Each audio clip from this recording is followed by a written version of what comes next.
Qui sont les responsables de cette tragédie? 2. Qui a choisi et commandé les hélicoptères? 3. Qui a ordonné les achats et à quel coût? 4. Qui a procédé au règlement et de quelle manière? 5. Comment se sont opérées les transactions? 6. Pourquoi les hélicoptères Puma sont-ils cloués au sol? 7. Pourquoi les avions Super Tucano livrés n'ont-ils pas les équipements de combat appropriés?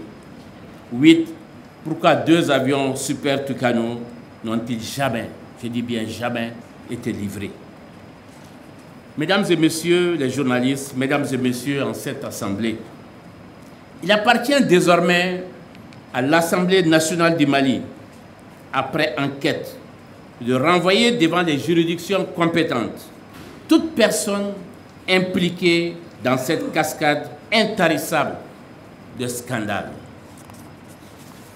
Cela qu'il s'agisse du président de la République, chef suprême des armées, du Premier ministre, des ministres et de leurs éventuels complices, civils et militaires, en raison des crimes et délits commis dans l'exercice de leurs fonctions, à savoir la haute trahison, le détournement et la complicité des détournements des fonds publics par l'engagement irrégulier des finances publiques, l'utilisation frauduleuse des deniers publics, le favoritisme, le trafic d'influence et la prévarication, la fabrication de faux et l'usage de faux, l'enrichissement illicite et l'évasion fiscale, la trahison et le mensonge d'État, les fraudes fiscales et douanières.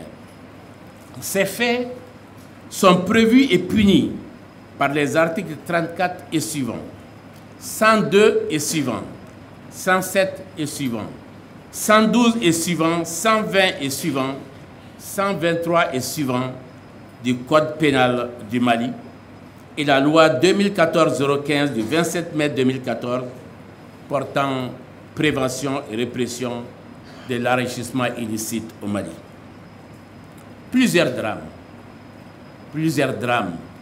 auraient pu être évités et des centaines de vies auraient pu être épargnées et sauvées si notre armée avait été véritablement dotée de moyens aériens adéquats, entre autres équipements d'intervention.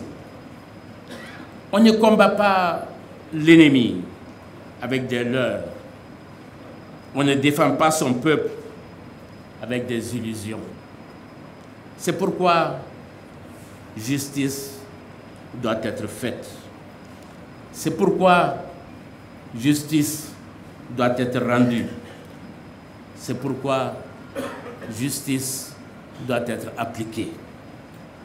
Aussi, à la mémoire des milliers de victimes civiles et militaires de ces dernières années, tombées sous les balles assassines des forces du mal, et plus particulièrement à la mémoire des plus de 500 dernières victimes innocentes, vieillards, femmes enceintes, enfants et bébés non secourus à cause de la coupable défaillance de ces hélicoptères, Puma et autres avions de combat.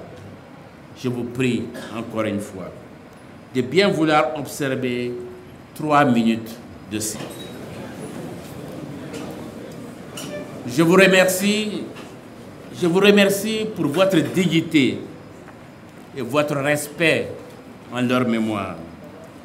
Justice totale pour elles et fin immédiate de l'impunité au Mali. Je vous remercie de votre aimable attention.